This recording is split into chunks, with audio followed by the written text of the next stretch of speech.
दोस्तों, मैं नीलेश अपने यूट्यूब चैनल नारायण एजुकेशन सेवा संस्थान के अंतर्गत इसके पहले की वीडियो में हम एडीसीए के कोर्स में आप लोगों को नोटपैड वर्क एरिया समाप्त कर चुके हैं बताकर।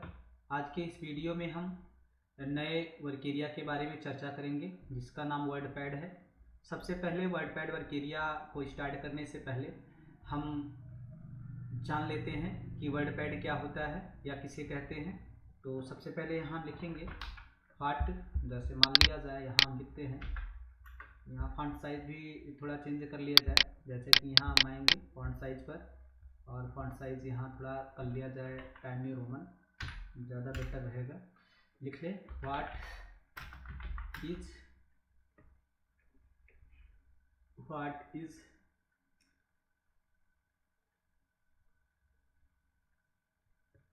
Word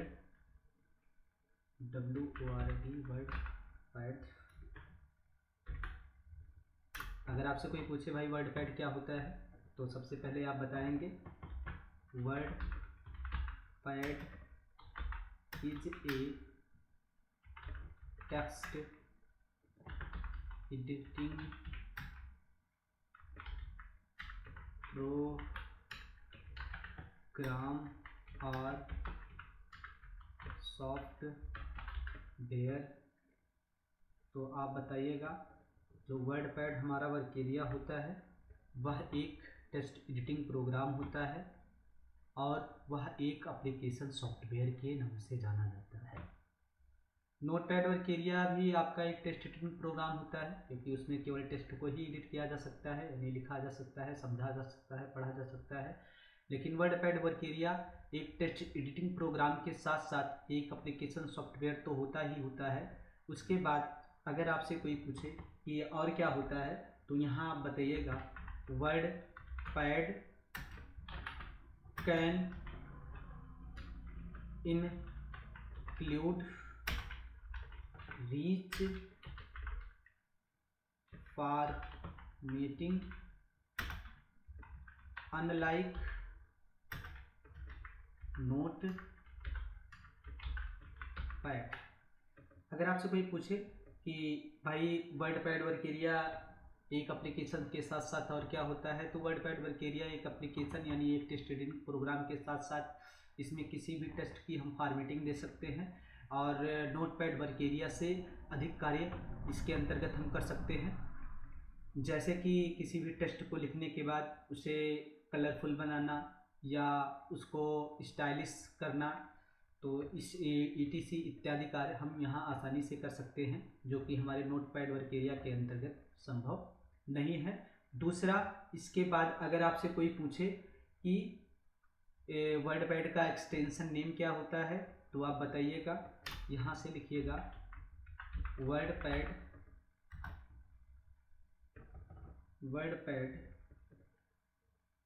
extension WordPad XTENTION extension is RTF होता है। अगर आपसे कोई पूछे वर्डपैड का एक्सटेंशन नेम क्या होता है तो आप बता दीजिएगा .RTF होता है, जिसका पूरा नाम यहाँ आप टाइप कर सकते हैं, जिसका पूरा नाम रीच टेक्स्ट फॉर्मेटिंग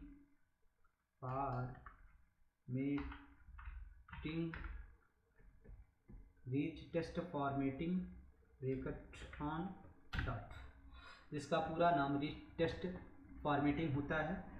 और एक चीज़ और दोस्तों, अगर आपसे कोई पूछ ले कि किसी भी फाइल का जो एक्सटेंशन नेम होता है, एक्सटेंशन नेम किसे कहा जाता है, तो आप बताइएगा एक्सटेंशन नेम के जरिए जब कंप्यूटर किसी भी फाइल को चलाने के लिए पता लगाता है कि ये फाइल कौन सी सॉफ्टवेयर के साथ चलेगी या कार्य करेगी, तो उसी को हम एक्सटेंशन नेम के नाम से जानते हैं।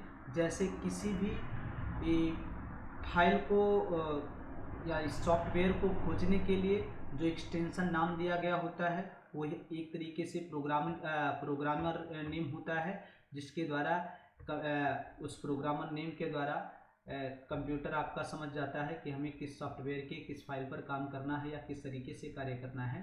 और हर फाइल की स्टार्टिंग में जब कभी भी एक्सटेंशन नेम आप पाएंगे तो सबसे पहले उसकी स्टार्टिंग जो होती है डॉट से स्टार्ट होती है। जैसे कुछ हम उदाहरण दे दें, जैसे .pdf, .jpg, .txt, .rtf, ऐसे बहुत सारे एक्सटेंशन नेम है अलग अलग प्रोग्राम को चलाने के लिए, अलग अलग सॉफ्टवेयर का इस्तेमाल करने के लिए।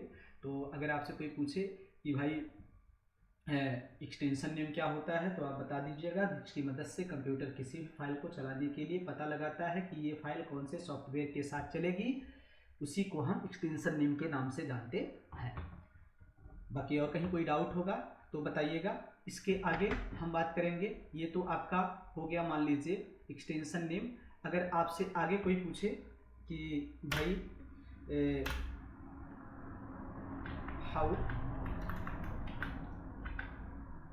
How to open WordPad in computer,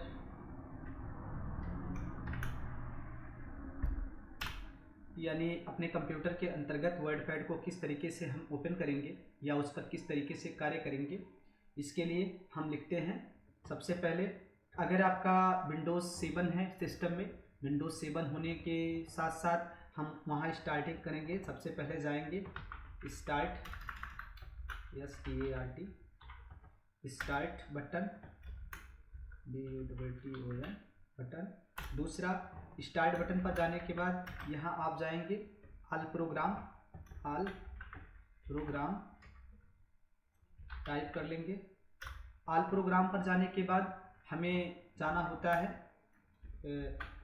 2007 आपका विंडो अवेलेबल है, ऑपरेटिंग सिस्टम अवेलेबल है कंप्यूटर में, तो हम जाएंगे अपने एक्सेस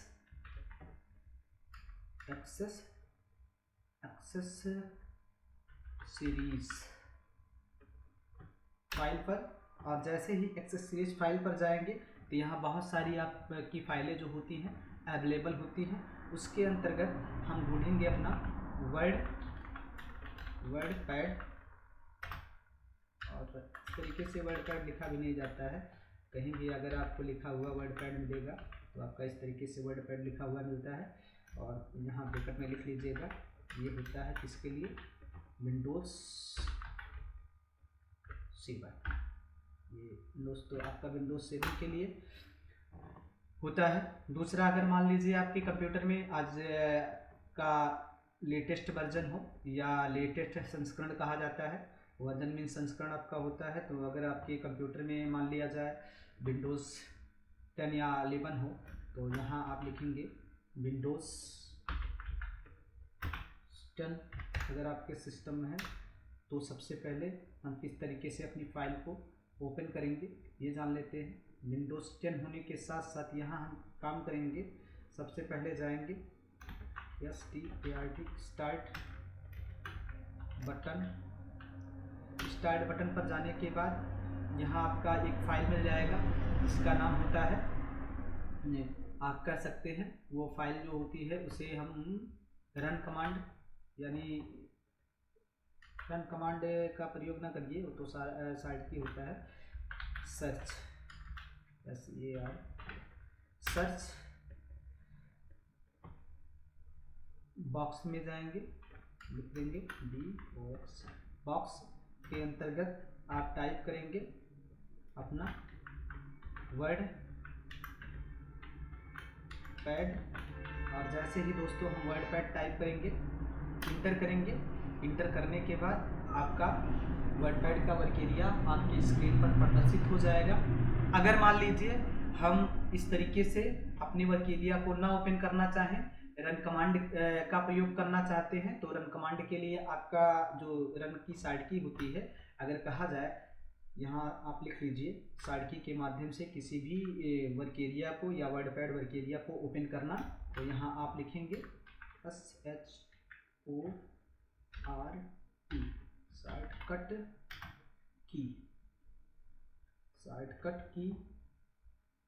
शॉर्टकट ओपन वर्डपैड। जैसे ही शॉर्टकट के जरिए हम अपने वर्डपैड वर्केरिया को ओपन करेंगे तो सबसे पहले यहाँ रन ओपन करेंगे, जिसकी साइड की होती है विंडोज की प्लस आप आर बटन प्रेस करते हैं, ब्रैकेट बंद कर देते हैं। इतना करने के बाद दोस्तों आपका वर्डपैड का वर्केरिया इस तरीके से क्या करेंगे, हम अपने डेस्कटॉप पर प्रदर्शित कर लेते हैं। जैसे मान लिया जाए हमें वर्डपैड वर्केरिया ओपन करना होता है साइड की के माध्यम से, अब हम ओपन करके आपको दिखाते हैं। जैसे मान लिया जाए इस वर्केरिया को हम यहीं क्या करते हैं, मिनिमाइज कर लेते हैं। मिनिमाइज की साइड की window button plus D button होती है। अगर विंडो बटन डी बटन का प्रयोग ना करना चाहो तो उसके लिए भी आप विंडो प्लस डी दोबारा करिए, विंडो प्लस एम का भी प्रयोग कर लेंगे, तब भी आपकी जो वर्केरिया होता है वो तुरंत मिनिमाइज हो जाएगा। और यहाँ हम स्टार्ट करते हैं अपना वर्डपैड वर्केरिया। सबसे पहले विंडो के साथ आर बटन प्रेस करेंगे। आर बटन प्रेस करने के बाद यहाँ हमने जैसे कि बताया है आपको, पहले यहाँ टाइप करेंगे वर्डपैड, और जैसे ही वर्डपैड टाइप करेंगे, टाइप करने के बाद हमें या तो ओके पे क्लिक कर लेना है या तो इंटर बटन का प्रयोग करेंगे। जैसे ही इंटर बटन का प्रयोग करेंगे आपके स्क्रीन पर तुरंत आपका वर्डपैड का वर्केरिया जो होगा वह प्रदर्शित हो जाएगा। जैसे ही वर्केरिया आपका प्रदर्शित होगा, वर्डपैड वर्केरिया प्रदर्शित होने के बाद दोस्तों सबसे पहले हमने अपने कंप्यूटर में कुछ डाटा आपको बनाने के लिए पहले से लोड करके रखा है। हम वर्डपैड वर्केरिया के पहले बैकग्राउंड के बारे में बता देते हैं कि इसका नाम क्या होता है और इस पर काम किस तरीके से करना है। आगे फिर आपको जानकारी देते रहेंगे। जैसे मान लिया जाए सबसे ऊपर वाली पट्टी जो होती है इसे टाइटल बार के नाम से जाना जाता है। इस पट्टी को हम टाइटल बार के नाम से जानते हैं। यहाँ हमने कुछ इमेज रखा है बनाकर, जैसे डबल बार यहाँ क्लिक करते हैं, सबका अपना नाम जान लेते हैं। जो ये सबसे ऊपर वाली पट्टी आपकी यहाँ दिखाई दे रही है इसे टाइटल बार के नाम से जानते हैं। मीन्स यहाँ जो आपका ये वर्डपैड वर्केरिया है, ये वाली पट्टी जो ऊपर वाली पट्टी होती है इसे टाइटल बार के नाम से जाना जाता है। दूसरी पट्टी जो होती है इसे मेनू बार के नाम से जाना जाता है। यहाँ जब हम आएंगे सबसे पहले देखेंगे ये आपका मेनू बार होता है जिस पर आपकी अलग अलग फाइलें दिखाई दे रही हैं। तीसरी जो आपकी पट्टी होती है उसे हम कहते हैं रिबन। यहाँ आपका ये रिबन होता है, जहाँ यहाँ देखेंगे ये दोस्तों जो आपका होता है मोटी वाली पट्टी जिसे हम रिबन के नाम से जानते हैं, ये वाली पट्टी आपकी रिबन के नाम से जानी जाती है। या इसी को हम एक तरीके से कह सकते हैं कि ये हमारी फॉर्मेटिंग बार के नाम से भी जाना जाता है। दूसरा हम यहाँ कहेंगे कि अगर मान लीजिए हम अपने रिबन का प्रयोग ना करना चाहें, यहाँ हम वर्केरिया को छोटा कर लें थोड़ा। अगर यहाँ हम बात करेंगे, आगे आएंगे, अगर मान लिया जाए आपसे कोई बोल दे कि ये तो आपका रिबन हो गया। तीसरा आपका ये ब्लॉग होता है अलग अलग, जो जैसे आपका यहाँ 8 ब्लॉग होता है वर्डपैड वर्केरिया के अंतर्गत। ये क्लिपबोर्ड ब्लॉक हो गया, ये फॉन्ट ब्लॉक हो गया, या पैराग्राफ ब्लॉक हो गया, या इंसर्ट ब्लॉक हो गया, या एडिटिंग ब्लॉक हो गया, इसे ब्लॉक के नाम से भी जाना जाता है। आगे आएंगे हम इसे टूल्स ऑप्शंस, अलग अलग हमारे जो छोटे छोटे टूल्स है जैसे कट है, कॉपी है, पेस्ट है, बोल्ड है, इटैलिक है इत्यादि जो होते हैं ये हमारे टूल्स ऑप्शन के अंतर्गत आ जाते हैं। अगर आगे कोई बात करेगा कि भाई इस पट्टी का नाम क्या होता है तो आप बताइएगा। ये हमारा जो पट्टी होता है इसे टूल बार के नाम से जाना जाता है, इसे हम टूल बार के नाम से जानते हैं। अगला आएंगे आगे, इसे किस नाम से जाना जाता है, इसे रूलर कहा जाता है। जैसे कि यहाँ आप देख रहे हैं ये रूलर आपका लिखा गया, रूलर मतलब स्केल यानी पटरी का प्रयोग हम यहाँ करते हैं, किसी भी पेज को मापने के लिए प्रयोग में लाया जाता है। आगे हम बात करेंगे ये जो पूरा का पूरा आपका वर्केरिया होता है इसे वर्केरिया या वर्क स्पेस के नाम से जाना जाता है। आगे आएंगे हम, यहाँ आप नीचे देखेंगे वर्केरिया के जस्ट बाद यहाँ एक पट्टी आपकी और दिखाई दे रही है, इसे स्टेटस बार के नाम से जानते हैं। स्टेटस बार का मतलब है अपने वर्केरिया के अगर बैकग्राउंड को हम देखना चाहते हैं तो हम स्टेटस बार पट्टी का प्रयोग कर लेते हैं। उसके जस्ट बाद हम आएंगे, यहाँ आपका होता है quick access tool bar.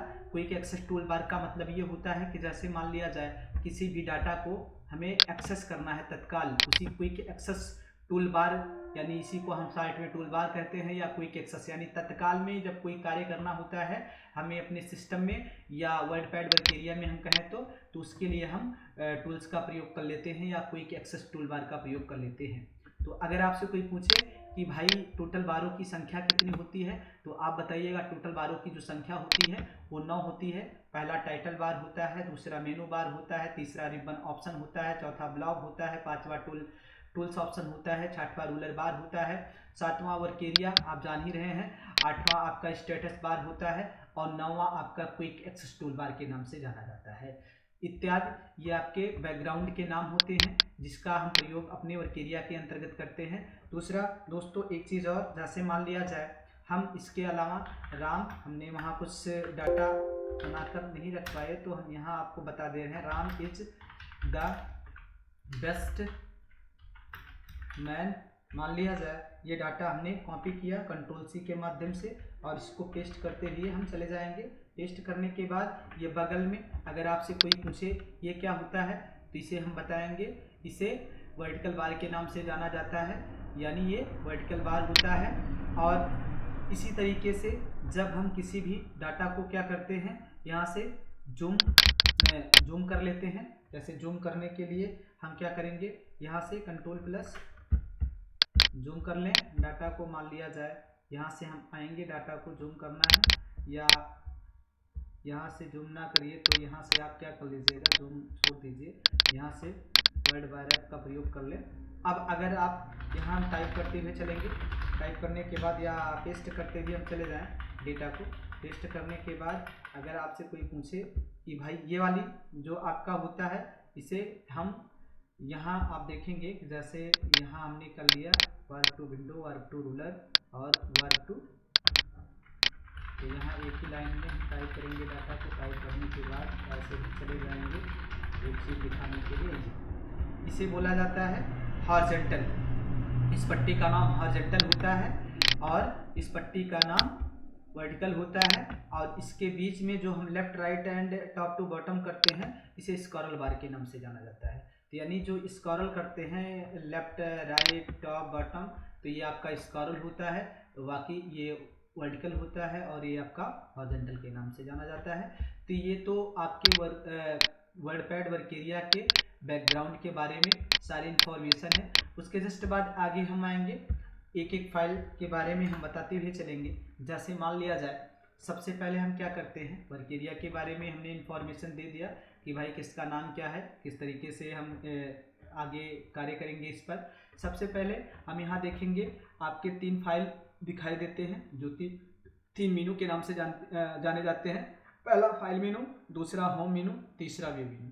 File menu के अंतर्गत जब सबसे पहले हम आएंगे तो सबसे पहले यहाँ आपका दिखाई देगा न्यू का प्रयोग हम किसके लिए करते हैं, किसी भी नए पेज से कार्य करने के लिए न्यू ऑप्शन का प्रयोग किया जाता है। जैसे अगर आपसे कोई बोल दे कि फाइल मेनू के अंतर्गत वर्डपैड वर्क एरिया में कितने कमांड होते हैं तो आप बताइएगा। फाइल मेनू के अंतर्गत वर्डपैड वर्क एरिया में 9 कमांड होते हैं जो आपके मुख्य दिखाई दे रहे हैं। पहला न्यू, दूसरा ओपन, तीसरा सेव, चौथा सेव एज, पांचवा प्रिंट, छठवां पेज सेटअप, सातवां सेंड ईमेल और सातवां अबाउट वर्डपैड, वही 8वां अबाउट वर्डपैड और 9वां आपका होता है एग्जिट। 3 3 6 3 त्रिक का 9। अब यहाँ से हम बात करेंगे, ये तो 9 आपके होते हैं कमांड। और यहाँ हम बात करेंगे एक आपका होता है रिसेंट डॉक्यूमेंट। रिसेंट डॉक्यूमेंट का मतलब ये होता है तत्काल में जब हम किसी फाइल को सेव करने का कार्य करते हैं तो इसे रिसेंट डॉक्यूमेंट के नाम से जाना जाता है। जैसे ही हम यहाँ से हम आएंगे, सबसे पहले अपनी फाइल को तत्काल में सेव करना चाहते हैं तो इसे रिसेंट डॉक्यूमेंट के नाम से जाना जाता है। जैसे मान लिया जाए इसमें अगर आपसे कोई पूछ ले वर्डपैड वर्क एरिया के अंतर्गत रिसेंट डॉक्यूमेंट की संख्या कितनी होती है तो आप बताइएगा 9। जो तत्काल की 9 फाइलें हमारे सिस्टम में वर्डपैड के अंतर्गत सेव होती हैं वो 9 फाइलें यहाँ रिसेंट डॉक्यूमेंट में आपकी शो होती हैं। 9 के अलावा और फाइल आपकी यहाँ शो नहीं होगी, उसे हम ओपन के जरिए देखने का कार्य करते हैं। जैसे 1 2 3 4 5 6 7 8 9 और 9वीं फाइल जैसे ये बहुत पुरानी फाइल हो जाएगी। जैसे हम किसी एक फाइल को यहाँ वही कंट्रोल भी कर लें और कंट्रोल एस जो होता है किसी भी डाटा को सेव करने के लिए आपका साइड की होता है। तो ऑलरेडी पहले से ये डाटा हमने सेव करके रखा है, तो इसको हम सेव एज कर लेते हैं। सेव एज के माध्यम से सबसे पहले हम लिखेंगे, जैसे मान लिया जाए रीमा के नाम से हमने फाइल सेव कर लिया। जैसे हम सेव करेंगे एस करेंगे, ये फाइल रीमा के नाम से सेव हो गई। अब यहाँ हम देखेंगे सबसे ऊपर वाली फाइल जो अभी तत्काल में सेव की गई फाइल रीमा है, और इसके पहले जो नीचे की फाइल थी वो हट गई। अब लास्ट की फाइल आपकी संदीप के नाम से फाइल दिखाई दे रही है। तो ये आपका रिसेंट डॉक्यूमेंट के नाम से जाना जाता है। और अगर आपसे कोई पूछे न्यू क्या होता है, तो आप बताइएगा नए पेज से कार्य करने के लिए न्यू ऑप्शन का प्रयोग किया जाता है। जैसे हमें नए पेज से कार्य करना है, तो यहाँ हम क्या करेंगे, न्यू पर जाएंगे और यहाँ प्रेस करेंगे। जैसे न्यू का ऑप्शन क्लिक करेंगे, आपका यहाँ एक नया पेज आ जाएगा और यहाँ अपना अलग कार्य आसानी से हम कर सकते हैं अपने वर्डपैड वर्क एरिया के अंतर्गत। अगर मान लिया जाए हमें नए पेज से कार्य नहीं करना है, सबसे पहले हम यहाँ आएंगे। भाई नए पेज से ना कार्य करने के लिए उसी पेज पर कार्य करना है और इस फाइल को सेव करना है, तो सबसे पहले हम फाइल को सुरक्षित रखने के लिए ही कंप्यूटर में सेव का प्रयोग किया जाता है। अभी ऑलरेडी ये फाइल जो हमने टाइप करके रखा है, ये फाइल ऑलरेडी आपकी सेव नहीं है। अगर हमें इस फाइल को सेव करना है तो इसके लिए हम किसका प्रयोग करेंगे, सेव ऑप्शन का। जैसे ही सेव पर जाएंगे और सेव पर जाने के बाद यहाँ हम नाम लिख देंगे। जैसे मान लिया जाए यहाँ हम नाम लिख देते हैं रमेश। रमेश के नाम से फाइल हम सेव कर देते हैं। और जैसे ही रमेश का नाम लिखेंगे और रमेश का नाम लिखने के बाद यहाँ सेव ऑप्शन पर क्लिक करेंगे, ये आपकी फाइल जो होगी तुरंत वर्डपैड वर्क एरिया के अंतर्गत सेव हो जाएगी। अब उसके जस्ट बाद आगे आएंगे। अगर आपसे कोई बोल दे कि भाई ये तो हमने डाटा को सेव कर लिया है, सेव एज क्या होता है, तो आप बता दीजिएगा किसी भी सेव की गई फाइल को जब हम दूसरे फॉर्मेट में किसी फाइल को सेव करना चाहें या दूसरे के नाम से सेव करना चाहें फाइल को, तो उसे हम सेव एज कहते हैं। जैसे अगर हमें फाइल को सेव एज करना है वर्डपैड में, तो सेव एज पर क्लिक करिएगा और यहाँ रमेश कुमार के नाम से फाइल सेव है, इसे हम दिनेश कुमार के नाम से फाइल बना लेते हैं। और जैसे इंटर करेंगे, यह फाइल जो है वो रमेश के नाम से भी सेव हो जाएगी, यहाँ देखेंगे, और दिनेश के नाम से भी फाइल सेव हो जाएगी। तो यहाँ आपकी एक ही फाइल से दो फाइलें तैयार हो जाएंगी और दोनों में डेटा सेम रहेगा, बस नाम आप अलग अलग चेंज कर सकते हैं। इसके लिए हम सेव एज का प्रयोग कर सकते हैं। तीसरा हम आएंगे, अगर आपसे कोई पूछे कि भाई प्रिंट क्या होता है। अब प्रिंट से पहले हम देखेंगे यहाँ बहुत सारे ऑप्शन होता है। जैसे आपको अपनी फाइल टेस्ट डॉक्यूमेंट के अंतर्गत सेव करना है, तो टेस्ट डॉक्यूमेंट के अंतर्गत सेव कर सकते हैं, यानी फॉर्मेट चेंज कर सकते हैं। यहाँ ऑफिस ओपन एक्सएमएल डॉक्यूमेंट में सेव करना है, तो यहाँ से आप इसको भी अलग फाइल में सेव कर सकते हैं। यहाँ ओपन डॉक्यूमेंट जैसे प्लेन टेस्ट डॉक्यूमेंट, मान लीजिए वर्डपैड वर्क एरिया के डाटा को हम नोटपैड वर्क एरिया में कन्वर्ट करना चाहते हैं, तो यहाँ प्लेन टेस्ट डॉक्यूमेंट, क्योंकि इसके अलावा कोई वर्क एरिया आपको बताया नहीं गया है, तो इसको हम चेंज करके दिखाई देते हैं। जैसे दिनेश की फाइल है, जैसे हम यहाँ सेव करेंगे, सेव करने के बाद ये तुरंत जो फाइल होगी ये परिवर्तन किस में हो जाएगी, नोटपैड वर्क एरिया के अंतर्गत। यहाँ डेस्कटॉप पर देखेंगे जो हमारी फाइल सेव है, ये जब डबल बार क्लिक करेंगे तो ये फाइल किस में हमारी ओपन हो रही है, नोटपैड वर्क एरिया।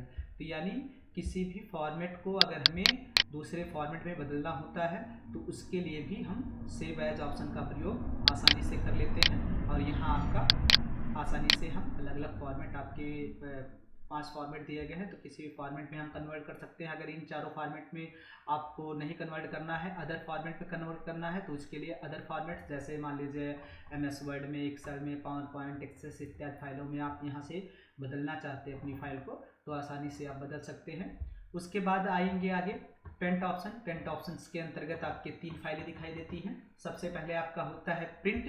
प्रिंट का मतलब ये होता है कि किसी भी डॉक्यूमेंट, अब यहाँ से हम सबसे ऊपर से ना जान के हम नीचे से जानेंगे। यहाँ से पहले होता है प्रिंट प्रीव्यू। भाई किसी भी डाटा का प्रिंट आउट निकालने से पहले हम क्या करते हैं, उसका प्रिंट प्रीव्यू देख लेते हैं कि हमारा प्रिंट आउट किस तरीके से निकलेगा। तो प्रिंट प्रीव्यू पर जैसे क्लिक करेंगे, क्लिक करने के बाद यह आपका पूरा पेज दिखाई देता है। तो हमारा पेज किस तरीके से कहाँ प्रिंट आउट निकल रहा है, तो ये प्रिंट प्रीव्यू, यानी किसी पेज को देखने के लिए ही प्रिंट प्रीव्यू का इस्तेमाल किया जाता है।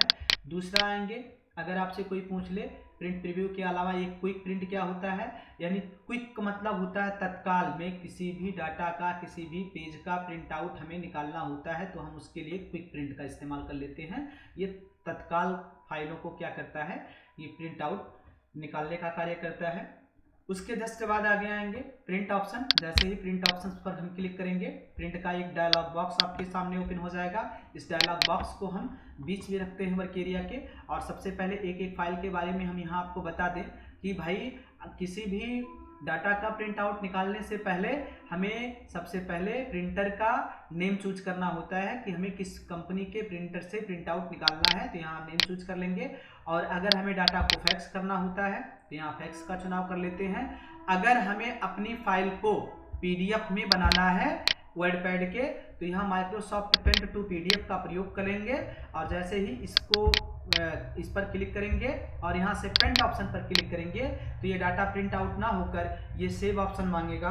और यहाँ किसी भी नाम से अगर हम फाइल को सेव करते हैं, जैसे मान लिया जाए हमने रीमा के नाम से फाइल बनाया और सेव कर दिया, जैसे हम फाइल सेव करेंगे ये तुरंत क्या हो जाएगा, माइक्रोसॉफ्ट एक्सेस पीडीएफ में ये क्या हो जाएगा, कन्वर्ट हो जाएगा। यहाँ से देखेंगे हमारी जो फाइल होती है वो तुरंत पीडीएफ में कन्वर्ट हो जाती है। अर्थात हम कह सकते हैं कि अगर प्रिंट ऑप्शंस के जरिए अपनी फाइल को हम पीडीएफ में कन्वर्ट करना चाहते हैं तो वर्डपैड के जरिए हम आसानी से पेंट का प्रयोग करके, यानी प्रिंट का प्रयोग करके हम उसका क्या कर सकते हैं, पीडीएफ फाइल में कन्वर्ट कर सकते हैं। तो ये आपका हो जाता है पीडीएफ। जैसे ही एक्सपीएस डॉक्यूमेंट राइटर का प्रयोग करेंगे, एक्सपीएस डॉक्यूमेंट राइटर का मतलब ये होता है किसी भी फाइल को हम क्या करते हैं, ऑलरेडी प्रिंट आउट ना निकालकर अपने कंप्यूटर में ही प्रिंट आउट करके सेव करके रखना होता है, तो उसके लिए हम एक्सपीएस डॉक्यूमेंट राइटर का प्रयोग कर लेते हैं। जैसे इसका प्रयोग करेंगे तुरंत हमारा डाटा जो होता है वो कभी भी इरेज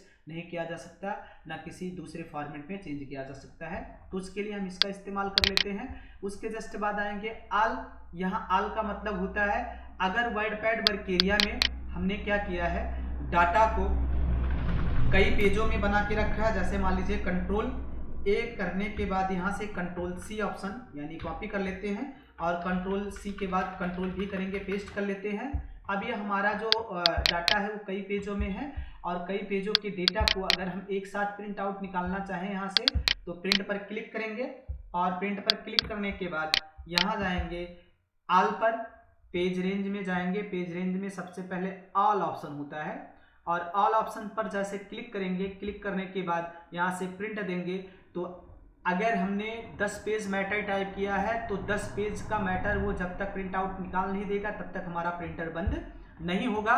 दूसरा कॉपी नंबर, अगर आपसे किसी ने बोल दिया कि भाई एक एक पेज का हमें 2-2 कॉपी चाहिए तो यहाँ 2 टाइप करिएगा, हमें 3 कॉपी चाहिए तो 3 टाइप करिएगा, यहाँ 4 तो 4 टाइप करिएगा, यानी एक एक पेज की जितनी कॉपी आपको चाहिए होती है वहाँ उतना पेज आप टाइप कर लेते हैं, और उतनी एक एक पेज का कॉपी वो निकालेगा, और तभी आपका प्रिंट आउट बंद होगा। दूसरा, अगर आपसे कोई पूछ ले कि वर्डपैड वर्क एरिया में पेजों की संख्या कितनी होती है, तो यहाँ आप देख रहे हैं जैसे कि दिखाई दे रहा है 65,535 आपके वर्डपैड वर्क एरिया में पेज अवेलेबल होते हैं।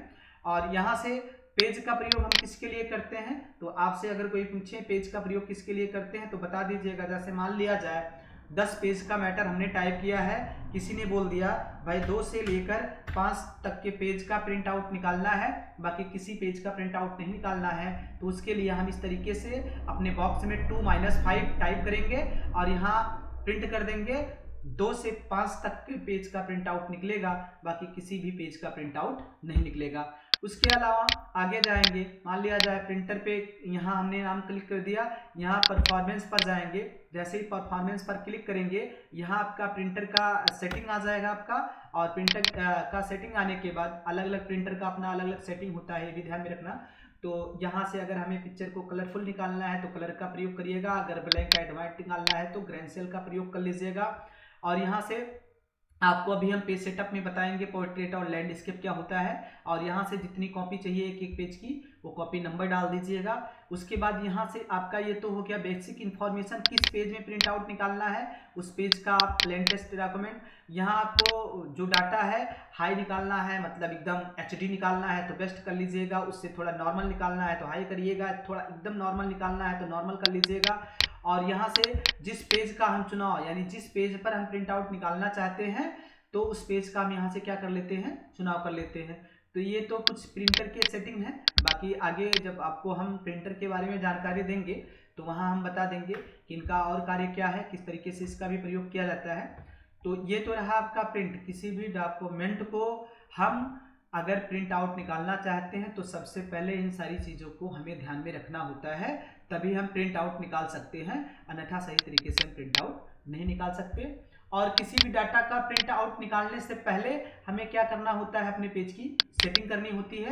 जैसे ही पेज सेटअप पर क्लिक करेंगे, पेज सेटअप का आपके सामने एक डायलॉग बॉक्स आ जाएगा, और जैसे ही पेज सेटअप का डायलॉग बॉक्स आएगा इसके अंतर्गत सबसे पहले हम जानेंगे भाई पेपर साइज क्या होता है। और जैसे ही पेपर साइज पर देखेंगे तो हम बताएंगे पेपर साइज वह होता है कि अलग अलग पेजों पर डाटा को निकालने के लिए ही पेपर साइज का प्रयोग किया जाता है। अगर आपसे कोई पूछे कि भाई पेपर कितने प्रकार के होते हैं तो आप बताइएगा पेपर जो हमारा होता है वो निम्न प्रकार का होता है।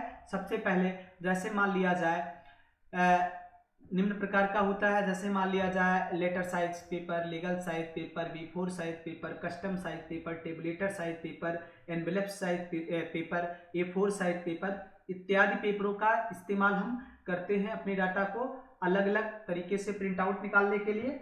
तो ये तो आपका हो गया, अलग अलग आपका पेज है, अलग अलग नाम है। तो जिस पेज पर आपको प्रिंट आउट निकालना होता है उस पेज का आप यहाँ से चुनाव कर लेते हैं। जैसे मान लिया जाए सबसे ज़्यादा अपने यहाँ A4 साइज पेपर का इस्तेमाल किया जाता है किसी भी फोटो कॉपी वगैरह के लिए, तो यहाँ आप A4 साइज का प्रयोग कर लेंगे।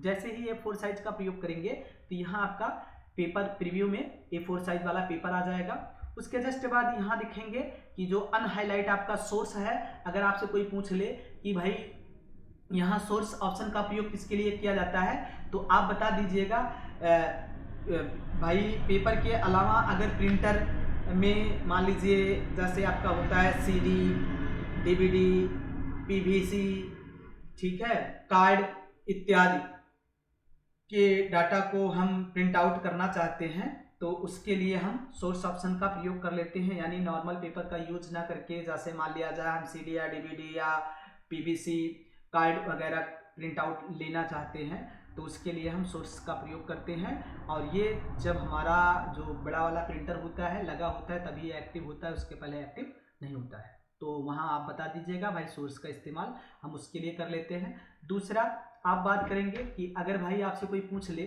कि यहाँ ओरिएंटेशन क्या होता है। ओरिएंटेशन का मतलब होता है कि पेज में किसी भी डाटा को प्रिंट आउट निकालने का जो तरीका होता है उसी को ओरिएंटेशन के नाम से जाना जाता है। यह दो प्रकार का होता है, पहला होता है पोर्ट्रेट, दूसरा होता है लैंडस्केप। अब अगर आपसे कोई पूछ ले कि भाई पोर्ट्रेट क्या होता है तो पोर्ट्रेट मतलब होता है किसी भी डाटा को हम टॉप टू बॉटम, आपका पेज भी होना चाहिए और डाटा भी आपका टॉप टू बॉटम होता है तो उसे हम क्या कहते हैं, पोर्ट्रेट। जैसे कि आपका ये पेज टॉप टू बॉटम है और मैटर भी टॉप टू बॉटम है तो उसे हम पोर्ट्रेट के नाम से जानेंगे। दूसरा लैंडस्केप क्या होता है, हमारा पेज लेफ्ट एंड राइट हो जाएगा लेकिन उस पेज में मैटर जो आपका प्रिंट आउट होके आएगा वो कैसा आएगा, टॉप टू बॉटम होके आएगा। तो इस तरीके से पोर्ट्रेट और लैंडस्केप का प्रयोग हम करते हैं। तो अगर आपसे कोई पूछे परिभाषा क्या होता है पोर्ट्रेट तो बताइएगा जब किसी पेज में प्रिंट आउट हम टॉप टू बॉटम लेने का कार्य करते हैं और हमारा पेज भी टॉप टू बॉटम होता है तो उसे पोर्ट्रेट के नाम से जाना जाता है। जब किसी भी पेज को हम लेफ्ट एंड राइट कर लेते हैं और हमारा मैटर टॉप टू बॉटम होता है तो उसे लैंडस्केप के नाम से जाना जाता है। अगर आपसे कोई पूछे ओरिएंटेशन कितने प्रकार का होता है तो आप बता दीजिएगा किसी भी पेज में ओरिएंटेशन, आपका ओरिएंटेशन जो होता है वो दो प्रकार से होता है। उसके बाद हम आएंगे मार्जिन। मार्जिन का मतलब होता है रिक्त स्थान छोड़ना, जगह छोड़ना। तो यहाँ मार्जिन आपका 4 होता है। किसी भी पेज में आपकी दिशाएं कितनी होती हैं भाई, 4 होता है। पहला टॉप होता है, दूसरा बॉटम होता है, तीसरा राइट होता है, चौथा लेफ्ट होता है। तो ये 4 आपके जो होते हैं ये आपके दिशा होते हैं। तो अगर मान लीजिए किसी ने बोल दिया कि हमें लेफ्ट में 1 इंच स्पेस छोड़ना है, राइट में भी 1 छोड़ना है, टॉप में भी 1 छोड़ना है और बॉटम में भी 1 छोड़ना है तो उसके लिए हम 1 1 का प्रयोग कर लेंगे। अगर आपसे कोई बोल दे कि भाई इसका जो आपका साइज होता है बाय डिफॉल्ट कितना होता है, जैसे मान लिया जाए हम कितने से ज़्यादा कम नहीं करते हैं, जैसे 0 कर दोगे सब में तो ये आपका साइज जो हो जाएगा पूरी तरीके से 0 अवेलेबल हो जाएगा इंच में। अगर आपसे कोई पूछ ले बाय डिफॉल्ट कितना होता है तो आप बता दीजिएगा बाय डिफॉल्ट जो आपका होता है वह लेफ्ट में 1 होता है, राइट में 1 होता है, टॉप में 1.25 होता है और बॉटम में भी 1.25 होता है। यानी ये जो आपकी नॉर्मल सेटिंग होती है इस तरीके से आपकी ये जो होता है मार्जिन में आपका सेटअप के लिए होता है। और यहाँ मार्जिन का प्रयोग करने के जस्ट बाद, और ध्यान में रहे अभी ये मार्जिन जो आपका दिखाई दे रहा है ये आपका इंच में है दिखाई दे रहा है, क्योंकि यहाँ से इंच आपका सेट किया गया है। अभी आगे हम दिखाएंगे कि यहाँ इंच में कैसे हो जाएगा या मेजरमेंट यूनिट के जरिए। तो यहाँ आप आएंगे प्रिंट पेज नंबर का प्रयोग किसके लिए किया जाता है, तो आप बताइएगा किसी भी पेज में जब हमें अपने पेज नंबर को छापना होता है तो यहाँ आप एक बार क्लिक कर लेंगे और ओके कर लेंगे। और जब यहाँ आप प्रिंट प्रीव्यू ऑप्शन पर आएंगे देखेंगे तो यहाँ से आपका दिखाई देगा कि पेज में पहले से ही पेज 1 और पेज 2 का प्रयोग करेंगे तो पेज 2 लिखा हुआ मिलेगा, पेज 3 का प्रयोग करेंगे तो पेज नंबर 3, यानी अलग अलग पेजों में अलग अलग नंबर्स का प्रयोग, यानी ये नंबरिंग वाइज देता रहेगा। जैसे पेज नंबर 2 पर आएंगे तो यहाँ पेज नंबर 2 लिखा हुआ, पेज नंबर 3 का प्रयोग करेंगे तो यहाँ पेज नंबर 3 लिखा हुआ है। तो इस तरीके से देखेंगे पेज नंबर का प्रयोग किया जाता है पेज में नंबरिंग करने के लिए। तो अगर हम छाप कर निकालना चाहते हैं तो वहाँ पेज सेटअप में हम प्रिंट पेज नंबर का भी प्रयोग कर लेते हैं। तो ये तो आपके पेज सेटअप कमांड के अंतर्गत जो फाइलें हैं, पेज सेटअप कमांड में अगर आपसे कोई पूछेगा भाई टोटल सब कमांडों की संख्या कितनी होती है तो आप बताइएगा paper size, source, orientation, margin, print page number, ये जो हमारी फाइलें होती हैं ये इतनी फाइलें आपके पेज सेटअप कमांड या पेज सेटअप डायलॉग बॉक्स के अंतर्गत उपलब्ध होती हैं। उसके बाद हम पेज सेटअप के बाद आएंगे यहाँ से सेंड इन ईमेल का प्रयोग करेंगे। अगर आपसे कोई पूछे डाटा को हमें क्या करना है, सेंड करना है, तो यानी वर्डपैड वर्क एरिया के डेटा को डायरेक्ट हमें यहाँ से दूसरे स्थान पर मेल करना है, भेजना है, तो यहाँ हम सेंड ईमेल का प्रयोग कर लेते हैं। अबाउट वर्डपैड, अगर हमें वर्डपैड के बारे में जानकारी लेना होता है तो यहाँ से अबाउट वर्डपैड का प्रयोग करके और यहाँ से जान सकते हैं वर्डपैड किस वर्जन का है, किस संस्करण का है, ठीक है, इसके बारे में इंफॉर्मेशन दी गई होती है सारी। तो यहाँ अबाउट वर्डपैड के बारे में हम यहाँ जानकारी ले सकते हैं। उसके जस्ट बाद आएंगे आगे, यहाँ देखेंगे अबाउट वर्डपैड के बाद यहाँ से आपका होता है एग्जिट। अगर हमें अपने वर्डपैड वर्क एरिया से बाहर आना होता है तो उसके लिए हम किसका प्रयोग कर लेते हैं, एग्जिट ऑप्शन का प्रयोग कर लेते हैं, जिससे हम अपने वर्क एरिया से बाहर आ सकते हैं। दूसरा हम आएंगे अपने होम मेनू के अंतर्गत। होम मेनू के अंतर्गत हम देखेंगे यहाँ आपके 5 ब्लॉक दिए गए होते हैं और 5 ब्लॉक्स में सबसे पहले ब्लॉक का हम प्रयोग करेंगे क्लिपबोर्ड ब्लॉक। और क्लिपबोर्ड ब्लॉक के अंतर्गत हम देखेंगे यहाँ आपके 3 टूल्स दिखाई दे रहे हैं, यानी 3 जो आपकी फाइलें दिखाई दे रही हैं, इसे हम अलग अलग फाइलों को टूल्स के नाम से जानेंगे। सबसे पहले ब्लॉक में हम देखेंगे 3 टूल्स आपके होते हैं, कट होता है, कॉपी होता है, पेस्ट। तो कट और कॉपी पेस्ट, कट और कॉपी तब हम कर सकते हैं जब किसी डेटा को हम सबसे पहले क्या करेंगे, यहाँ से सेलेक्ट करेंगे और सेलेक्ट करने का तरीका हम क्या करते हैं, माउस का लेफ्ट बटन ऐसे ही आप क्लिक करके और जैसे ही डाटा सेलेक्ट हो जाएगा यहाँ से कट करेंगे तो डाटा यहाँ से आपका हट जाएगा और जहाँ आप पेस्ट करना चाहेंगे वहाँ डाटा आप पेस्ट कर देंगे, तुरंत आपका डाटा क्या हो जाएगा, वहाँ से स्थान छोड़कर यहाँ आपका आपकी पेस्ट हो जाएगा। तो ये तो आपका होता है कट। दूसरा अगर आपसे कोई बोल दे भाई कॉपी क्या होता है तो आप बताइएगा, कॉपी के लिए यहाँ से हम डाटा सेलेक्ट करते हैं, उसके बाद यहाँ कॉपी कर लेंगे। जैसे ही कॉपी करेंगे, कॉपी करने के बाद यहाँ से हम क्या करेंगे, किसी स्थान पर अगर हम पेस्ट करना चाहते हैं यहाँ आएंगे और पेस्ट कर लेंगे। पेस्ट करेंगे तो ये आपका डाटा वहाँ भी रहेगा जहाँ से हम कॉपी करते हैं, और जहाँ हम पेस्ट करते हैं मीन्स छापते हैं या चिपकाते हैं वहाँ भी आपका हो जाता है। तो कट और कॉपी में अगर आपसे कोई अंतर पूछेगा तो आप बताइएगा, कट किया गया डाटा जहाँ से हम कट करते हैं वहाँ से हट जाता है, और कॉपी किया गया डाटा जहाँ से हम कॉपी करते हैं वहाँ भी रहता है, और जहाँ हम पेस्ट करते हैं वहाँ भी रहता है। तो दोनों में आपका यही अंतर होता है कट और कॉपी में। और उसके बाद यहाँ हम देखेंगे एक ऑप्शन आपका होता है पेस्ट स्पेशल। पेस्ट स्पेशल का मतलब होता है हम अपने कट या कॉपी किए गए डेटा को स्पेशली किसी दूसरे फॉर्मेट में इसे पेस्ट करना चाहते हैं तो उसके लिए हम पेस्ट स्पेशल का इस्तेमाल करते हैं। जैसे ही हमने इस डाटा को सेलेक्ट कर लिया, सेलेक्ट करने के बाद जैसे हम जाएंगे पेस्ट स्पेशल ऑप्शन पर और यहाँ पेस्ट स्पेशल ऑप्शन पर क्लिक करेंगे। जैसे मान लिया जाए इस डेटा को हमें क्या करना है, पिक्चर में कन्वर्ट करना है। जैसे ही पिक्चर पर क्लिक करेंगे, क्लिक करने के बाद ओके कर लेंगे, ये हमारा डाटा किस में कन्वर्ट हो जाएगा, एक इमेज के रूप में कन्वर्ट हो जाएगा, यानी एक पिक्चर के रूप में कन्वर्ट हो जाएगा। इसे कहीं से भी छोटा या बड़ा किया जा सकता है, यानी ये हमारा जो डाटा था ये टेक्स्ट से किस में कन्वर्ट हो गया, पिक्चर में कन्वर्ट हो गया। तो इस तरीके से हम किसी भी डेटा को दूसरे फॉर्मेट में भी कन्वर्ट कर सकते हैं आसानी से पेस्ट स्पेशल के जरिए।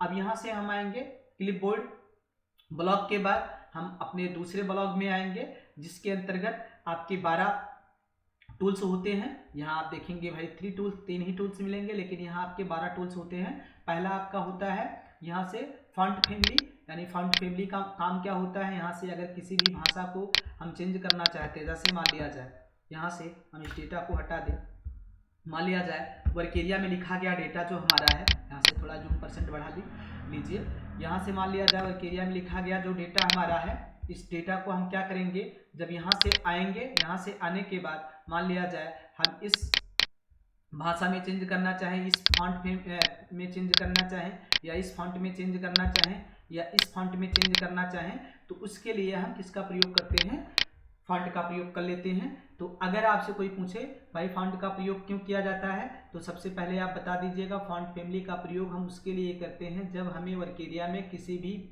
लैंग्वेज को दूसरे लैंग्वेज में कन्वर्ट करना होता है या बदलना होता है, तो उसके लिए हम फॉन्ट फैमिली का प्रयोग कर लेते हैं। तो यहीं से अगर आपको हिंदी में लिखना है तो हिंदी में कर सकते हैं, इंग्लिश में लिखना है तो इंग्लिश में कर सकते हैं, या अदर इंग्लिश फॉन्टों का यूज़ करना है तो यहाँ से फॉन्ट फैमिली के जरिए अलग अलग फॉन्टों का यूज़ करके आप आसानी से अपने वर्क एरिया में लिख सकते हैं। ये आपका होता है फॉन्ट फैमिली। दूसरा आप आएंगे, यहाँ आपका मिलेगा फॉन्ट साइज। फॉन्ट साइज के बाद यहाँ देखेंगे अपने डेटा के फॉन्ट के टेक्स्ट को हम यहाँ से क्या कर सकते हैं भाई अपने अनुसार हम यहाँ से छोटा बड़ा कर सकते हैं। जैसे मान लीजिए इतना बड़ा हमें करना है तो इतना बड़ा कर सकते हैं, इतना छोटा करना है तो इतना छोटा कर सकते हैं। और एक चीज़ और, अगर आपसे कोई पूछ ले यहाँ से by default permanent font size कितनी होती है, तो यहाँ हम आपको एक चीज़ और दिखा दें। जैसे वर्डपैड वर्क एरिया में by default permanent font size क्या होती है, जैसे विंडो +R और यहाँ हम वर्डपैड इंटर किए तो यहाँ आपका दिखाई दे रहा है बाय डिफ़ॉल्ट जो फॉन्ट फैमिली होता है वो क्लाइबरी होता है। ऑलरेडी जब आप वर्क एरिया ओपन करते हैं तो बाय डिफ़ॉल्ट का मतलब होता है जो वर्क एरिया ओपन करने के बाद तत्काल में आपका भाषा रहता है उसी को हम क्या कहते हैं, बाय डिफ़ॉल्ट कहते हैं। तो बाय डिफ़ॉल्ट फॉन्ट साइज जो होता है वो आपका क्लाइबरी होता है, और बाय डिफ़ॉल्ट फॉन्ट साइज जो आपका होता है permanent, by default permanent font size कितना होता है वर्डपैड में, 11 होता है। तो अगर आपसे कोई पूछेगा by default font size WordPad में परमानेंट कितना होता है, तो आप बता दीजिएगा यहाँ by default permanent font size जो होता है वर्डपैड में वह 11 होता है। तो यहाँ आप इसका प्रयोग कर लीजिएगा।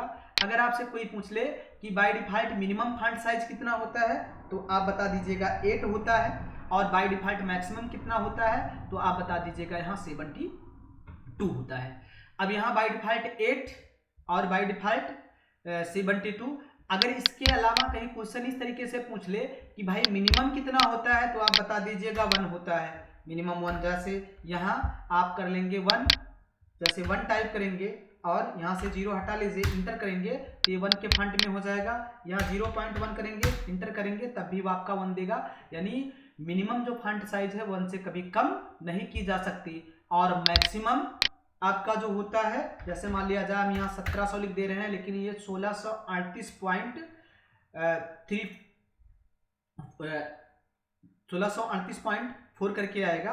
तो यहाँ आप लिखेंगे, जैसे ही इंटर करेंगे, इंटर करने के बाद ये अपने आप कन्वर्ट कर दिया 1638, और यहाँ देखेंगे डाट में आपका लिखा हुआ है .4, यानी 1638.4 से हम बड़ा कभी भी वर्डपैड में किसी भी टेक्स्ट को नहीं कर सकते। ये होता है मैक्सिमम फॉन्ट साइज, और 1 जो आपका होता है मिनिमम फॉन्ट साइज होता है।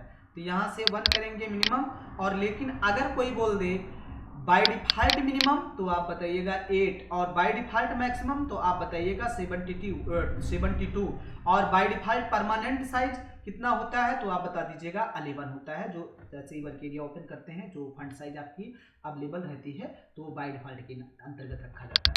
तो ये आपका होता है बाय डिफ़ॉल्ट फॉन्ट साइज, तो आप फॉन्ट साइज बता दीजिएगा। आगे हम आएंगे, यहाँ से अगर आपसे कोई बोल दे कि भाई ये जो आपका होता है ये क्या होता है तो आप बता दीजिए। ग्रो फॉन्ट, ग्रो फॉन्ट का मतलब होता है किसी भी डाटा को हम क्या कर सकते हैं, यहाँ से फैलाते हैं, टेक्स्ट को फैलाना। और टेक्स्ट को फैलाने के बाद श्रिंक फॉन्ट का मतलब होता है टेक्स्ट को सिकुड़ना।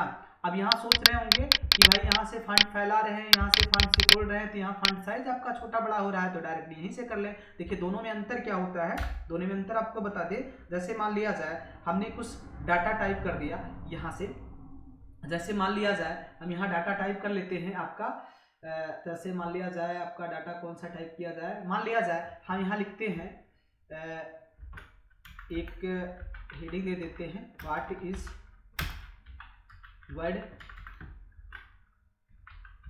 वर्डपैड भाई, वर्डपैड, ठीक है। ये आपका मान लीजिए क्वेश्चन हो गया, और इसके अंतर्गत आप दे दीजिए जो आपका होता है WordPad is a text bye text editing, double T रहेगा, ठीक है। हमने यहाँ डबल टी बोल रहे हैं, टेक्स्ट एडिटिंग प्रोग्राम। अब यहाँ आपका हो जाएगा टेक्स्ट एडिटिंग को। मान लिया जाए इसको हम क्या करते हैं, हेडिंग बना देते हैं। हेडिंग बनाने के लिए भाई थोड़ा बोल्ड कर लीजिए, बोल्ड करने के बाद थोड़ा यहाँ से क्या करेंगे भाई फॉन्ट साइज भी बढ़ा लो, थोड़ा फॉन्ट साइज भी बढ़ा लेते हैं। अब उसके बाद यहाँ से अब इसके अंतर्गत हमने क्या कर दिया, मैटर डाल दिया। जैसे मान लिया जाए इसको थोड़ा यहाँ ले आइए और यहाँ आप ऐसे दे दीजिए थोड़ा, ठीक है। अब यहाँ से देखेंगे, अगर आपसे कोई बोल दे कि भाई ग्रो और श्रिंक में फॉन्ट अंतर क्या है, तो आप देखेंगे जिस तरीके से आपका हेडिंग बड़ा है तो उसी हेडिंग वाला आपका दर्शा रहा है कि ये हेडिंग है और इसके अंतर्गत का मैटर है। ग्रो करेंगे तब भी चाहे जितना छोटा कर देंगे, लेकिन हेडिंग लगेगी और उसके अंतर्गत का मैटर उसके अंतर्गत का, दोनों के बीच में ये अंतर बताएगा। लेकिन अगर यहाँ फॉन्ट साइज से कर दिए आप, जैसे हम 11 के फॉन्ट में कर दिए, तो सबका फॉन्ट आपका क्या हो जाएगा, तुरंत जो होगा वो बराबर हो जाएगा। और जैसे ही बराबर हो जाएगा तो पता नहीं चलेगा कौन सा हेडिंग है और कौन सा आपका इसमें उसके अंतर्गत का मैटर है। तो इसके लिए हम ग्रो और श्रिंक का प्रयोग करते हैं। ग्रो और श्रिंक का अगर आपसे कोई पूछेगा अंतर क्या होता है तो आप बता दीजिएगा। ग्रो का मतलब होता है किसी भी डाटा को फैलाना, और श्रिंक का मतलब होता है किसी भी डाटा को सिकुड़ना। इसके लिए हम ग्रो फॉन्ट साइज का प्रयोग कर लेते हैं और श्रिंक फॉन्ट साइज का प्रयोग करते हैं। अब उसके जस्ट बाद हम आगे आएंगे बोल्ड। हमने पहले ही बता दिया है आप लोगों को, बोल्ड का मतलब होता है किसी भी डाटा को गाढ़ा करना, मोटा करना, तो यहाँ से बोल्ड हो जाएगा। अगर हमें इटैलिक किसी भी डाटा को तिरछा लिखना, स्टाइलिश यानी थोड़ा हो जाए, तो इसे हम इटैलिक के नाम से जानेंगे। अगर आपसे कोई बोल दे कि भाई अंडरलाइन क्या होता है, तो आप बता दीजिएगा अंडरलाइन हुआ होता है किसी भी डाटा को हमें लाइनिंग देना है उसके नीचे, तो आप अंडरलाइन का प्रयोग कर लेंगे।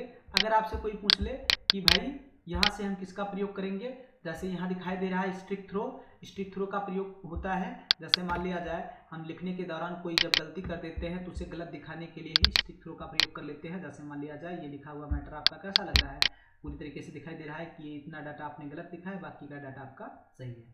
तो इसके लिए हम प्रयोग कर सकते हैं इसका स्टिक थ्रो का प्रयोग कर सकते हैं। और अगर आपसे कोई पूछ ले कि भाई यहाँ मान लीजिए हम इस तरीके से लिख दिए, किसी भी डेटा का अगर हमें बेस देना है तो उसके लिए हम किसका प्रयोग कर लेंगे, यहाँ जैसे ही आएंगे तो यहाँ आप देखेंगे, यहाँ अगर हमें बेस बनाना होता है तो यहाँ हम किसका प्रयोग करेंगे, सबस्क्रिप्ट का। और यहाँ अगर हमें स्क्वायर देना है तो यहाँ हम सुपरस्क्रिप्ट का प्रयोग कर लेंगे। जैसे ही सुपरस्क्रिप्ट का प्रयोग करेंगे, एक बार क्लिक करेंगे तो वो डाटा आपका बन जाएगा, घात बन जाएगा। तो इस तरीके से हम सुपरस्क्रिप्ट और सबस्क्रिप्ट का भी प्रयोग कर सकते हैं। उसके बाद अगर आपसे कोई पूछ ले कि भाई टेक्स्ट कलर का हम प्रयोग यहाँ करना चाहते हैं, अपने टेक्स्ट को कलर करना चाहते हैं, तो यहाँ से आप टेक्स्ट कलर कर सकते हैं। जैसे यहाँ अलग अलग कलर का प्रयोग करेंगे, जैसे मान लिया जाए रेड में कर लिए तो आपका ये डाटा कैसा हो जाएगा, रेड में हो जाएगा। या आप मान लिया जाए अलग अलग डाटा को अलग अलग रंगों से, जैसे मान लीजिए इतना आपका रेड है तो इतना आपका दूसरे कलर में हो जाए, इतना आपका दूसरे कलर में हो जाए, ठीक है। तो इस तरीके से आप क्या कर सकते हैं, अलग अलग कलर का प्रयोग कर सकते हैं। और एक चीज़ और, अगर आपसे कोई पूछेगा वर्डपैड में टेक्स्ट कलर बॉक्स में कितने प्रकार के कलर होते हैं, तो आप बता दीजिएगा 30 यानी 30 प्रकार के होते हैं। यहाँ से आप देखेंगे 3 3 6 और 6 पंचे 30, यानी 30 बॉक्स आपके अलग अलग कलर के दिए गए होते हैं। तो यहाँ आप 30 कहीं भी ऑप्शन में कभी क्वेश्चन में पूछ ले तो आप बता दीजिएगा, यहाँ आपके 30 होते हैं 30। ऐसे ही हाईलाइट टेस्ट कलर के अंतर्गत देखेंगे, यहाँ इनकी संख्या होती है 15। जैसे आपका 15 प्रकार का यहाँ कलर दिया गया होता है, तो यहाँ हम 15 प्रकार का कलर प्रयोग कर लेते हैं। जैसे मान लिया जाए यहाँ से अगर हम एक चीज़ और यहाँ बता दें, टेस्ट कलर के अंतर्गत यहाँ से आपका मोर कलर होता है, यानी अपने अनुसार अगर हम कोई कलर करना चाहें तो यहाँ से अपने अनुसार हम कलर चूज करके अपने अनुसार हम कलर बना सकते हैं। तो ये मोर कलर का प्रयोग किया जाता है उसके लिए। अब यहाँ आएंगे हम, यहाँ text highlight colour, text highlight का प्रयोग मतलब किसी भी अगर हमें टेस्ट को हाईलाइट करना है, हाईलाइट करके देखना है तो टेस्ट हाईलाइट कलर का प्रयोग कर लेते हैं। जैसे कि मान लिया जाए ये हमने क्या कर लिया, ये हमारा डाटा हाईलाइट हो गया है। तो अगर आपसे कोई पूछ ले वर्डपैड वर्केरिया में टेस्ट हाईलाइट कलर के लिए कितने बॉक्स उपलब्ध होते हैं, तो आप बता दीजिएगा। आपके 15 बॉक्स होते हैं, यानी 15 बॉक्स होते हैं, जो अलग अलग रंगों के आपके बॉक्स होते हैं। तो यहाँ आप देखेंगे 15 बॉक्स आपके दिखाई दे रहे हैं। नो कलर अगर आपको हाईलाइट नहीं करना है तो यहाँ से सिलेक्ट करिएगा। सिलेक्ट करने के बाद यहाँ नो कलर पर आ जाइएगा, आपका हाईलाइट किया गया डाटा क्या हो जाएगा, अनहाईलाइट हो जाएगा। तो यहाँ से आप क्या कर सकते हैं, हाईलाइट का भी प्रयोग कर सकते हैं। तो ये आपका हो गया फॉन्ट ब्लॉक, जिसके अंतर्गत आपने देख लिया आपके भाई 12 फाइलें होती हैं, यानी 12 टूल्स होते हैं, हम कर सकते हैं। यहाँ पाएंगे पैराग्राफ ब्लॉक्स। अब पैराग्राफ ब्लॉक्स के अंतर्गत यहाँ आपका दिखाई दे रहा है कि आपकी 9 फाइलें होती हैं, यानी 9 टूल्स होते हैं। सबसे पहले हम बात करेंगे ये जो आपके अलग अलग ब्लॉक्स हैं इसके बारे में जानकारी कर ले। जैसे अगर आपसे कोई पूछेगा कि भाई इंक्रीज और डिक्रीज का मतलब क्या होता है, तो इंक्रीज और डिक्रीज में हम आपको थोड़ा अंतर बताते हैं। जैसे मान लिया जाए अगर हम यहाँ से डिक्रीज और इंक्रीज का अंतर आपको बताएंगे, तो सबसे पहले किसी भी मैटर में एक टाइप का स्पेस देने के लिए ही हम इंक्रीज का प्रयोग करते हैं। जैसे ही इंक्रीज पर क्लिक करेंगे, एक टाइप का जितना मैटर आपका छोड़ के वो तुरंत क्या करेगा, यहाँ से डाटा टाइप करेगा। जैसे Ram is the best man. तो आप सोचेंगे कि यहाँ से हम इंक्रीज का प्रयोग ना करके हम अपने टाइप का इस्तेमाल कर लें। इंटर करोगे तो यहाँ से फिर दूसरी लाइन भी लिखेंगे, Ram is the best man, या Shyam is the best man. यहाँ से आप राम ही राम लिख रहे हो तो यहाँ से थोड़ा चेंज कर लो, Shyam is the best man आप कर सकते हैं। तो यहाँ आप कर लेंगे। अब यहाँ आपको हम टैब में अंतर बता दें। अगर हमें डिक्रीज करना है तो जहाँ हमारा कर्सर एक टैब के भाई राइट में आ गया है, तो एक टैब के लेफ्ट में भेजना है तो एक टैब के लेफ्ट में आ जाएगा। अगर आप सोच रहे हैं भाई टैब का इस्तेमाल कर लेते, टैब का इस्तेमाल कर लिए तब भी वहाँ आ जाएगा। जैसे मान लिया जाए Sohan is the good, Sohan is the best man. अब यहाँ से Sohan is the best man जैसे इंटर करेंगे तो टैब किया गया डाटा देख लीजिए, जब दूसरी लाइन में इंटर करने के बाद आपका क्या हो जाएगा, जहाँ से आपने स्टार्ट किया था वहीं तुरंत पहुँच जाएगा, यानी फिर टैब मारना पड़ेगा। तो दोबारा टैब ना मारना पड़े उसके लिए हम किसका प्रयोग कर लेते हैं, इंक्रीज और डिक्रीज का। जैसे ही इंक्रीज और डिक्रीज का एक बार प्रयोग कर लेंगे, जैसे एक बार हमने इंक्रीज कर लिया तो अब कर्सर जितनी बार आप इंटर करोगे उसी के नीचे से ही स्टार्ट होगा जहां तक आपने क्या किया है, इंक्रीज किया है। और जैसे डिक्रीज कर लोगे जब वहां तक आपका पहुंच जाएगा तो तुरंत डाटा को आपका एक टाइप के क्या करेगा, लेफ्ट में भेज देगा। अगर एक टाइप के राइट में डाटा को ले जाना है तो उसके लिए हम इंक्रीज का प्रयोग कर लेते हैं। तो इसके लिए हम इंक्रीज और डिक्रीज का प्रयोग कर लेते हैं।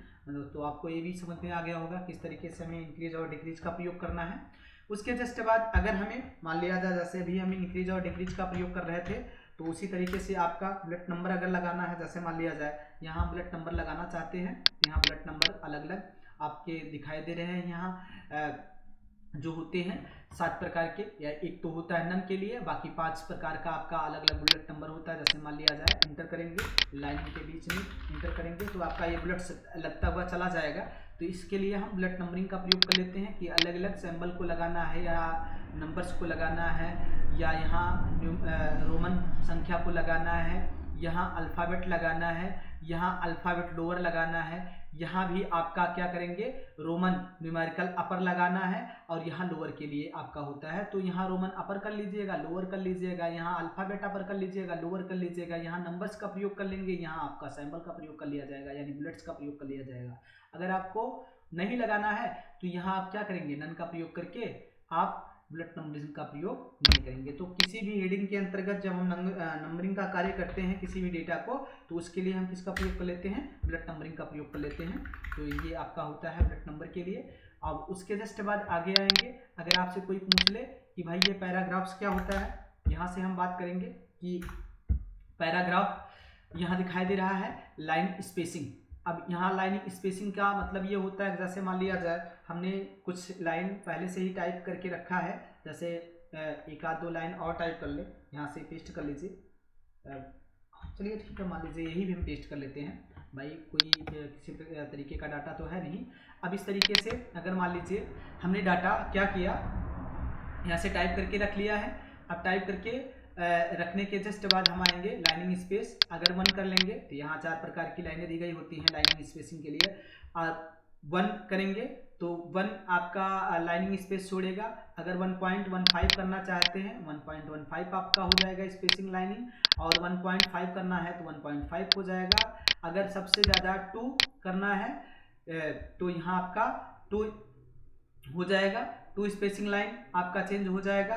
दूसरा, अगर मान लिया जाए हमें यहाँ से क्या करना है, 2 ना करके हमें क्या करना है, सबसे कम करना है, तो उसके लिए हम क्या करेंगे, यहाँ से ऐड कर लेंगे। जैसे ही ऐड सबसे कम लाइनों के बीच में गैप करना होता है तो उसके लिए ऐड 10 स्पेस आफ्टर का प्रयोग कर लेंगे। जैसे इसका प्रयोग करेंगे, इसका प्रयोग करने के जस्ट बाद आएंगे, यहाँ से आपकी लाइनों में जो गैप होगा वो सबसे कम आपका हो जाएगा। तो यहाँ से आप क्या कर सकते हैं, लाइनों के बीच में अगर गैप को बहुत कम करना होता है तो ऐड, ठीक है, 10 पॉइंट, ठीक है, स्पेसिंग आफ्टर पैराग्राफ्स कर सकते हैं, यानी यहाँ हम 10 पॉइंट के हिसाब से लाइनिंग का स्पेस कर सकते हैं सबसे कम। अब उसके जस्ट बाद यहाँ से हम बात करेंगे 1 पॉइंट करना है तो 1.15 करना है, 1.5 करना है, 2 पॉइंट करना है, तो यहाँ से आप लाइन के बीच में गैप को कम और ज़्यादा करने के लिए ही लाइनिंग स्पेस का प्रयोग किया जाता है। ये भी आपके वर्डपैड में 4 टाइप्स, या इसको लेकर देखा जाए तो 5 टाइप्स के होते हैं भाई। 1 पीटी होता है, 1.15 पीटी होता है, 1.5 पीटी होता है, 2 पीटी होता है, और यह सबसे कम करने के लिए होता है। तो यहाँ से लाइनिंग स्पेस को कम किया जा सकता है। उसके बाद यहाँ से आएंगे, अगर हमें अपने कर्सर के लेफ्ट से लिखना है, जैसे मान लिया जाए आपका कर्सर यहाँ है, अभी लेफ्ट में इंटर करेंगे। अगर हम कर्सर के सेंटर से कार्य करना, पेज के सेंटर से कार्य करना चाहते हैं तो यहाँ हम सेंटर का प्रयोग करेंगे। अगर हम पेज के लेफ्ट साइड से कार्य करना चाहते हैं तो यहाँ हम लेफ्ट का प्रयोग कर लेंगे। अगर पेज के राइट साइड से हम काम करना चाहते हैं तो यहाँ राइट का प्रयोग कर लेंगे। अगर हमें क्या करना है, दोनों साइडों में पेज के बराबर कार्य करना है, एकदम पूरी तरीके से रूलर्स के बीच में कार्य करना है, तो यहाँ से हम जस्टिफाई कर लेंगे, तो ये आपका रूलर्स के बीच में कार्य करेगा। तो ये आपका होता है जस्टिफाई के लिए। उसके जस्ट बाद आगे आएंगे, यहाँ से आपका होता है पैराग्राफ। अगर हमें अपने पैराग्राफ की सेटिंग अपने अनुसार बनानी है, जैसे मान लिया जाए यहाँ से हम डाटा को हटा दें, अगर आपसे कोई पूछ ले हमें पैराग्राफ की सेटिंग अपने अनुसार करनी है, यानी टैब अपने अनुसार बनाना है, तो यहाँ जैसे ही पैराग्राफ की सेटिंग करेंगे, यहाँ लेफ्ट में जितना आपको छोड़ना है, जैसे लेफ्ट में पीआई जितना छोड़ना है, जैसे मान लिया जाए 2, यहाँ आपने कर लिया, ओके कर दिया, तो यहाँ 2 इंच आपका यहाँ देखेंगे रूलर आपका जो होगा ये 2 पीटीआई आपका जो होगा ये विकास हट जाएगा। अगर मान लिया जाए हमें 2 नहीं करना है, हमें यहाँ क्या करना है, राइट में 2 करना है, तो राइट में जैसे ही इंटर करेंगे, ओके करेंगे, आपका ये राइट में हो जाएगा। इस साइड में देखेंगे आपका राइट में भी 2 हो गया। उसके जस्ट बाद अगर आपसे कोई बोल दे कि फर्स्ट लाइन में पीटी जो गैप आपका है 1 करना चाहते हैं तो इंटर करेंगे। फर्स्ट लाइन के बीच में आपका जो गैपिंग होगा 1 पीआई का हो जाएगा, तो यहाँ से आप करेंगे 1 पीआई। अब इसका मतलब क्या होता है, सबसे पहले गैप का यहाँ इंडेंट जो आपका देखते हैं इंडेंटेशन आपका दिखाई दे रहा है, लेफ्ट है राइट है, फर्स्ट लाइनिंग स्पेस आप आसानी से यहाँ से पीआई कर सकते हैं। पीआई का मतलब होता है पिकॉज से होता है, और पीटी लिखा होता है तो पॉइंट होता है, ठीक है। यहाँ से पिकॉस और पॉइंट में ही आपका जो लाइनिंग स्पेस होता है उसके लिए प्रयोग में लाया जाता है। तो यहाँ से आप देखेंगे जैसा पहले था वैसा फिर आपका हो गया, यहाँ रूलर देखेंगे सेट हो गया है, दिखाई दे रहा होगा। अब उसके बाद मान लिया जाए टैब का गैप अपने हिसाब से बनाना चाहें, जैसे एक बार हम टैब दे रहे हैं तो अभी हमारा जो हो रहा है यहाँ से इसके बीचों बीच में जा रहा है। अगर हम अपने अनुसार टैब देना चाहें, जैसे मान लिया जाए हमने लिख दिया यहाँ से रमेश टैब दे रहे हैं, तो टैब देने के बाद अब यहाँ से टैब दे रहे हैं तो केवल भाई उतना ही स्पेस छोड़ रहा है। अगर हम सोच रहे हैं यहाँ से हम यहाँ से देखेंगे अपना टैब अपने हिसाब से हम बनाना चाहते हैं, तो यहाँ से टैब पर क्लिक करेंगे। अगर हम यहाँ 1 टाइप कर दिए, इंटर कर दिए, यहाँ PI 1 और यहाँ 2 2, यहाँ 3 3, यहाँ 4 यहाँ 4।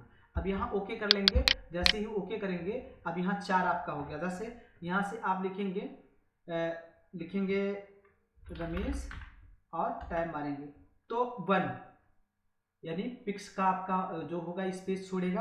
अब यहाँ सबसे पहले एक चीज़ और कर लेते हैं, इसको सही तरीके से दिखाने के लिए आप यहाँ क्या करेंगे, Ctrl Z कर लीजिए। यहाँ से हम व्यू में आते हैं, व्यू में जाने के बाद यहाँ से आपका पिकॉस लिखा हुआ है तो इसलिए पिकॉस में आ रहा था, इंच में सेट करते हैं।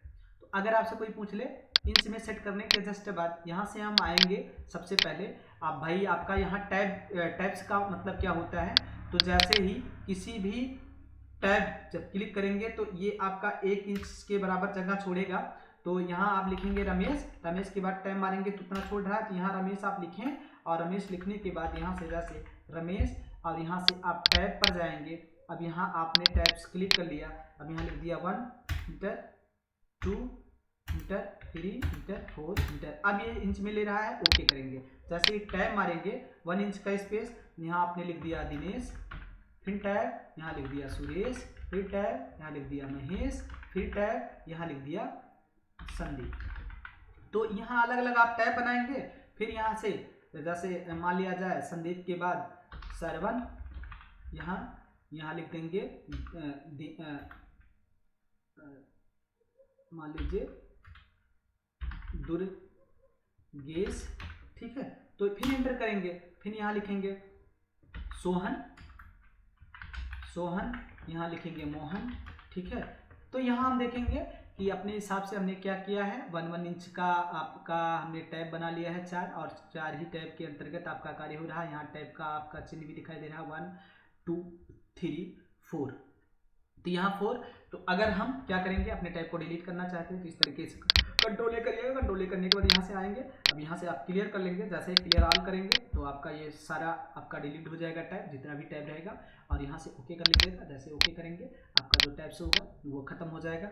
इस तरीके से हम क्या कर सकते हैं, किसी भी डाटा में क्या कर सकते हैं, पैराग्राफ्स की सेटिंग कर सकते हैं और सेटिंग करने के साथ साथ अपने टैब का भी इस्तेमाल यहाँ से कर सकते हैं। यहाँ से भी डिलीट कर लीजिएगा, क्लियर ऑल कर लीजिए और यहाँ आपका डिलीट हो जाएगा।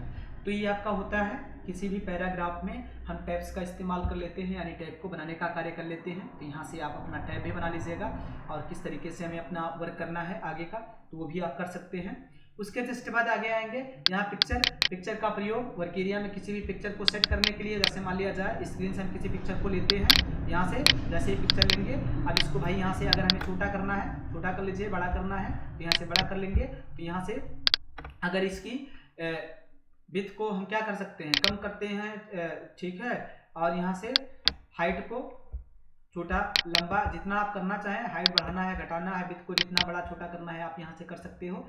और पिक्चर अगर मान लिया जाए, पिक्चर पे क्लिक करेंगे, यहाँ चेंज पिक्चर, मान लीजिए गलती से आपको लेना था दूसरा पिक्चर, आप ले लिए दूसरा पिक्चर, इसके स्थान पे ये पिक्चर लेना था तो आपका चेंज पिक्चर हो जाएगा।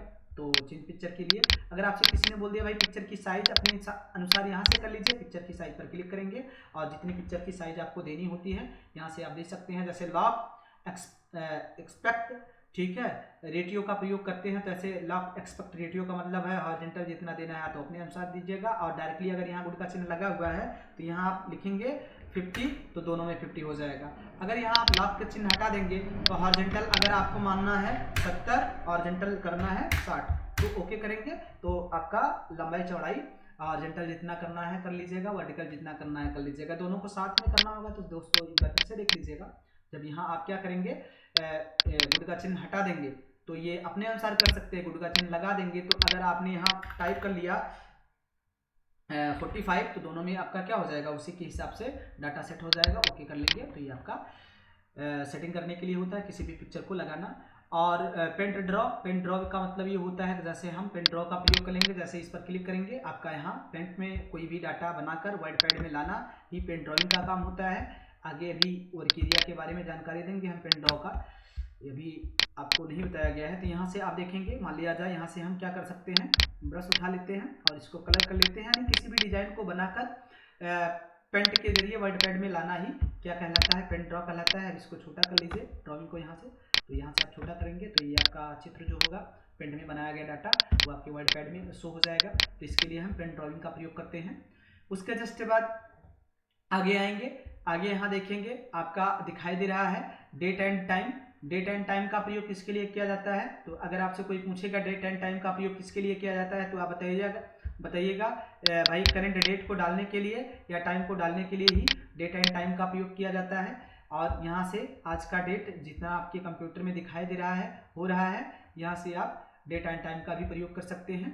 उसके जस्ट बाद आगे आएंगे, अगर आपसे कोई पूछेगा कि भाई कंप्यूटर में जितना आपका रहेगा, यहाँ अगर आपका आज का तारीख है तो ये आज का तारीख ही दिखाई देगा। उसके जस्ट बाद आगे आएंगे, अगर डेट एंड टाइम का प्रयोग ना करना चाहें तो आप यहाँ से बताएंगे कि भाई यहाँ देखेंगे डेट एंड टाइम के बाद आपका इंसर्ट ऑब्जेक्ट होता है। इंसर्ट का मतलब होता है लाना, ऑब्जेक्ट का मतलब होता है उद्देश्य, यानी आपको वर्ड पैड वर्केरिया के अलावा कोई दूसरा उद्देश्य, जैसे एक्सेल का कोई कार्य करना है, MS वर्ड का कोई कार्य करना है, या मान लीजिए पावर पॉइंट का कोई कार्य करना है, या कोई डाटा बनाकर हमें वर्ड पैड पर लाना है, तो यहाँ से इंसर्ट ऑब्जेक्ट पर क्लिक करिएगा। जैसे इंसर्ट ऑब्जेक्ट पर क्लिक करेंगे, यहाँ से आएंगे, यहाँ से आने के बाद आप क्या करेंगे, जैसे मान लिया जाए हमें क्या करना है, किसी भी स्प्रेडशीट के डाटा को यहाँ लाना है, तो यहाँ जैसे ही किसी भी स्प्रेडशीट के डाटा पर ओपन करेंगे, अब यहाँ से आपका दिखाई नहीं दे रहा है, क्रिएट नहीं हो रहा है, तो यहाँ से आप क्या करिए, क्योंकि ये फाइल आपका है नहीं उपलब्ध आपके सिस्टम में, तो यहाँ हम करेंगे माइक्रोसॉफ्ट एक्सेल वर्केरिया आपका है, तो यहाँ से जैसे इस पर ओके करेंगे तो यहाँ आपका क्या करेगा, जैसे ही यहाँ से काटेंगे तो देखेंगे आपके वर्केरिया में एक्सेल का एक चार्ट बनकर अवेलेबल हो गया है, आ गया है।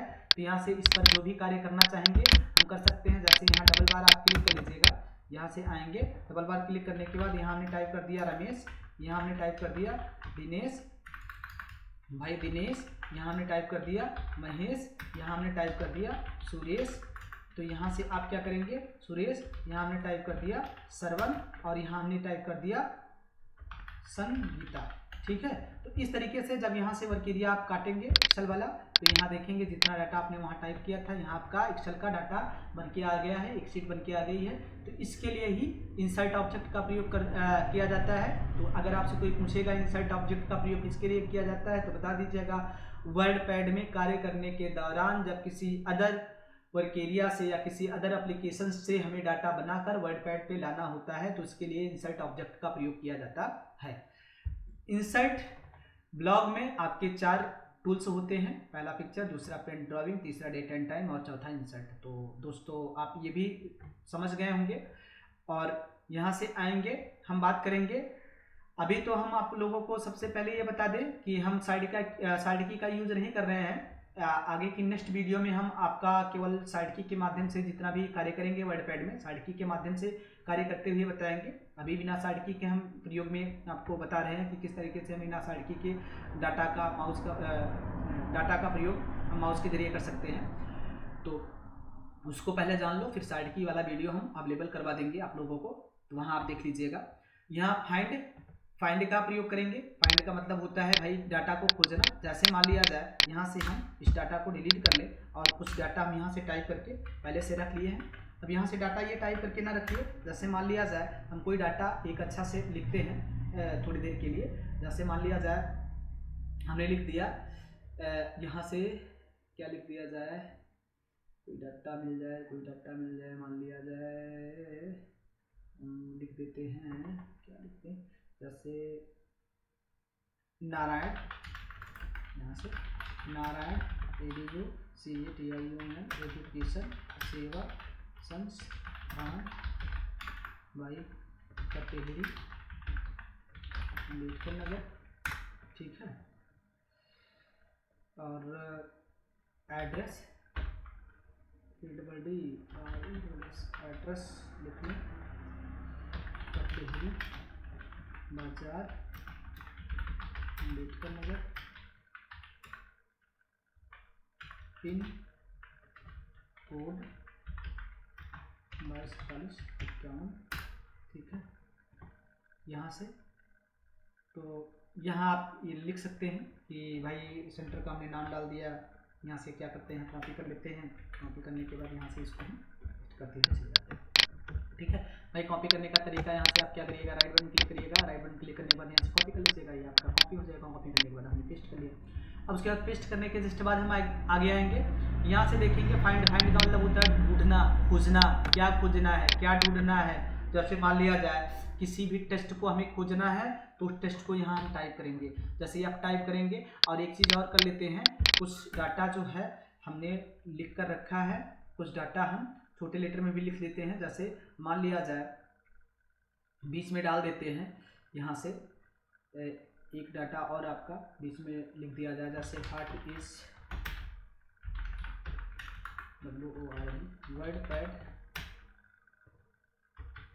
WordPad is a text editing programme, ठीक है। और उसके बाद इसको भी हम क्या करेंगे, यहाँ से आप क्या करेंगे, सिंपल का उपयोग ना करके यहाँ से कॉपी कर लीजिए। कॉपी करने के बाद यहाँ टाइप करिए, डबल क्लिक करिए, पेस्ट कर लीजिए, यहाँ पेस्ट कर लीजिए, यहाँ ठीक। अब हम क्या करते हैं, देखिए सबसे पहले हमें फाइंड करना है। तो फाइंड करने के लिए हम क्या करेंगे, यहाँ से आएंगे। जैसे मान लिया जाए आपसे कोई बोल दे कि भाई एक एक अक्षर ढूंढना है, एफ छोटे लेटर में हमने टाइप कर दिया है। एफ कहाँ कहाँ है, तो आपका बता रहा है एफ आपका ईश्वर के एरिया के अंतर्गत नहीं है। अगर आपसे कोई पूछ ले कि भाई एफ ना करके ए कहाँ कहाँ है, तो ए छोटे लेटर में बताएगा ये यहाँ है। इस तरीके से दिखाई दे रहा है, ये बॉटम साइड में ढूंढता हुआ चला जा रहा है। एफ आपका जहाँ जहाँ है वो बता रहा है, ये यहाँ यहाँ है। एक एक कैरेक्टर अगर हमें ढूंढना होता है तो उसके लिए हम एफ का प्रयोग, तो इस तरीके से हम एफ का प्रयोग। अगर आपसे कोई पूछ ले कि भाई यहाँ मैच केस पर आपने गुड का चिन्ह लगा दिया और आप अब ढूंढ रहे हैं, तो ये बड़े लेटर वाला भी बता रहा था, अब केवल आपका छोटे लेटर का ही बताएगा, बड़े लेटर वाला नहीं बताएगा। दूसरा, अगर आपसे कोई पूछ ले कि यहाँ आपने बड़े लेटर में टाइप कर दिया, अब केवल बड़े लेटर वाला बताएगा, छोटे लेटर वाला नहीं बताएगा। तो ये ध्यान में रहे कि मैच केस का प्रयोग हम, अगर हमारा डाटा छोटे लेटर में है तो छोटे लेटर वाला बताएगा, हमारा डाटा बड़े लेटर में है तो बड़े लेटर वाला, यानी लोअर में है तो लोअर वाला बताएगा, और अपर है तो अपर का बताएगा। दूसरा, match whale word only. Match whale word only का मतलब ये होता है कि वो टेस्ट वाइज ना ढूंढ कर कैसा ढूंढेगा, वर्ड वाइज ढूंढेगा। जैसे मान लिया जाए यहाँ से आप टाइप कर लेंगे, यहाँ से आप मैच के हटा के टाइप कर लीजिए नारायण। अब केवल यन फाइंड करेंगे तो ये आपका नहीं बताएगा, क्योंकि यन एक टेस्ट है। आप जब लिखेंगे नारायण फाइंड करेंगे तो ये आपका बता देगा नारायण। यानी एक एक वर्ड को ढूंढने के लिए मैच व्हेल नंबर का प्रयोग, मैच व्हेल वर्ड ओनली का प्रयोग किया जाता है। तो इसके लिए आप यहाँ से फाइंड में इसका भी प्रयोग कर सकते हैं। दूसरा, रिप्लेस। रिप्लेस का मतलब होता है बदलना, यानी अगर मान लिया जाए नारायण के स्थान पर हमें लिखना है श्याम, ठीक है, तो यहाँ हम क्या कर सकते हैं, श्याम एजुकेशन सेंटर, यहाँ से रिप्लेस कर लेंगे तो जहाँ आपका नारायण था वहाँ श्याम हो गया। अगर रिप्लेस ऑल कर लेंगे, जहाँ जहाँ नारायण है वहाँ आपका क्या हो जाएगा, श्याम हो जाएगा। तो ये आपका हो जाएगा श्याम एजुकेशन सेवा संस्थान कटेरी अम्बेडकर नगर। तो ये आपका कर लेंगे। और match whale word only pay good का चिन्ह लगाए थे, तो इसलिए आपका पूरा केवल आपका क्या चेंज हुआ है, वर्ड चेंज हुआ है। अगर यहाँ से हम मैच केस कर लेंगे तो बड़े लीटर वाला रहता, तो केवल बड़े लीटर वाला ही चेंज होता, छोटे लीटर वाला चेंज आपका ना होता। कैंसिल मतलब होता है बंद करना। रिप्लेस आल हमने बता दिया, आल को एक ही बार में चेंज करना, केवल एक वर्ड चेंज करना है तो रिप्लेस करना है। फाइंड का मतलब होता है ढूंढना, और फाइंड नेक्स्ट का मतलब होता है एक को ढूंढने के बाद दूसरे को ढूंढना ही फाइंड नेक्स्ट कहलाता है। तो यहाँ से आपका फाइंड का भी प्रयोग हम कर लेते हैं। उसके बाद रिप्लेस का हमने भी बता दिया, और सेलेक्ट ऑल, अगर हमें यहाँ से सेलेक्ट ऑल अपना डाटा करना है तो जितना हमने टाइप किया तो यहाँ से हम सेलेक्ट ऑल का प्रयोग करके वर्क एरिया में लिखे गए डेटा को हम यहाँ से आसानी से सेलेक्ट कर सकते हैं। ये एडिट ब्लॉक हमारा होता है, जिसके अंतर्गत आपके 3 टूल्स होते हैं। इंसर्ट ब्लॉक के अंतर्गत हमारे 4 टूल्स होते हैं। पैराग्राफ ब्लॉक के अंतर्गत हमारे जो होते हैं वो 9 टूल्स होते हैं। और फॉन्ट ब्लॉक के अंतर्गत हमारे, अगर कोई पूछेगा तो बता दीजिएगा, 12 टूल्स होते हैं। और क्लिपबोर्ड ब्लॉक के अंतर्गत अगर कोई पूछेगा तो आप बता दीजिए, जो मुख्य होते हैं वो 3 टूल्स होते हैं। उसके जस्ट बाद हम आएंगे अपने अगले मेनू पर, जिसका नाम होता है व्यू मेनू। व्यू मेनू के अंतर्गत आपके 3 ब्लॉक होते हैं। पहला जूम ब्लॉक होता है, दूसरा शो और हाइड ब्लॉक होता है, तीसरा आपका जो होता है वो सेटिंग ब्लॉक के नाम से जाना जाता है। पहला जो आपका होता है जूम ब्लॉक, जूम ब्लॉक का मतलब ये होता है कि किसी भी डाटा को अगर यहाँ से पेज को फैलाना है तो फैला लीजिएगा, पेज को सिकोड़ना है तो यहाँ से सिकोड़ लीजिएगा। यहाँ से बाय डिफॉल्ट परमानेंट जो आपका जूम % होता है वो 100 होता है। तो यहाँ से आपका जब वर्क एरिया ओपन करेंगे तो हमेशा 100 में ही रहेगा जूम %, और उससे ज़्यादा या कम करना है तो यहाँ से जूम इन जूम आउट का प्रयोग करके हम कर सकते हैं। तो ये आपका होता है जूम के लिए। रूलर का मतलब ये होता है कि अगर इस रूलर को हमें वर्क एरिया में दिखाना है तो गुड का निशान लगा रहेगा, अगर नहीं दिखाना है तो गुड का निशान हटा देंगे, वर्क एरिया में वो रूलर आपका दिखाई नहीं देगा। उसके बाद जैसे गुड का निशान लगाएंगे वर्क एरिया में आपका रूलर दिखाई देगा। स्टेटस बार अगर हमें नीचे वाली पट्टी यहाँ से शो करवानी है तो गुड का निशान लगाइए, और हाइड करनी है तो गुड का निशान हटा लीजिएगा। तो ये मतलब स्टेटस बार को शो और हाइड करनी है। किसी भी बार को यहाँ से दोनों बारों में से किसी बार को शो करना है या हाइड करना है तो उसके लिए प्रयोग में लाया जाता है। इसके अंतर्गत 2 टूल्स होते हैं, इसके अंतर्गत आपके 3 टूल्स होते हैं। अब आएंगे सेटिंग ब्लॉक के अंतर्गत। सेटिंग ब्लॉक के अंतर्गत हमारे 2 टूल्स होते हैं। पहला वर्ड वार और दूसरा होता है मेजरमेंट यूनिट। वर्ड वार का मतलब ये होता है कि इसके अंतर्गत आपके 3 टूल्स दिखाई देते हैं, यानी सब कमांड दिखाई देते हैं। पहला आपका होता है नो आर एफ का मतलब होता है अगर हमें लाइन केवल एक ही लाइन में वर्क एरिया के लाइन अपना चेंज ना करे, एक ही सीधी लाइन में डाटा को लिखते हुए हम चलते रहें तो उसके लिए नो वायर एफ का प्रयोग कर लेंगे। यानी कभी भी ये जो आपका डाटा होगा या कभी लाइन को जो होगा वो चेंज करने का कार्य नहीं करेगा। और वायर टू विंडो का प्रयोग हम करते हैं, हमारा स्क्रीन जितने में दिखाई दे रहा है केवल उतने में ही प्रिंट आउट, उतने में ही डाटा को लिखेगा। उसके बाद अपने आप लाइन को क्या कर देगा, चेंज कर देगा। जैसे ही जितने में वर्क एरिया आपका दिखाई दे रहा है उतने में ही आपका ये कार्य करेगा। उसके अलावा वायर टू विंडो का प्रयोग किया जाता है। वायर टू रूलर, जितने में आपका रूलर सेट होता है केवल उतने में ही कार्य होता है। जैसे यहाँ से लेकर यहाँ तक हमने रूलर सेट करके रखा है तो इतने में ही आपका लाइन जैसे ही पहुँचेगा वहाँ से चेंज कर देगा। उसके बाद जब यहाँ से हम टाइप करते हुए चलेंगे तो ये आपका होता है कि रूलर के हिसाब से लाइन को चेंज करवाना है, डिस्प्ले के हिसाब से लाइन को चेंज करवाना है, या लाइन को चेंज नहीं करवाना है तो नहीं करवाने के लिए नो वायर एफ का प्रयोग किया जाता है। डिस्प्ले के हिसाब से लाइन चेंज करना है तो वायर टू विंडो का प्रयोग किया जाता है। और रूलर के हिसाब से अपने लाइन को चेंज करवाना होता है तो वायर टू रूलर का प्रयोग यहाँ से हम कर लेते हैं। ये 3 फाइलें आपकी यहाँ होती हैं जिनका प्रयोग अलग अलग कार्यों को करने के लिए किया जाता है।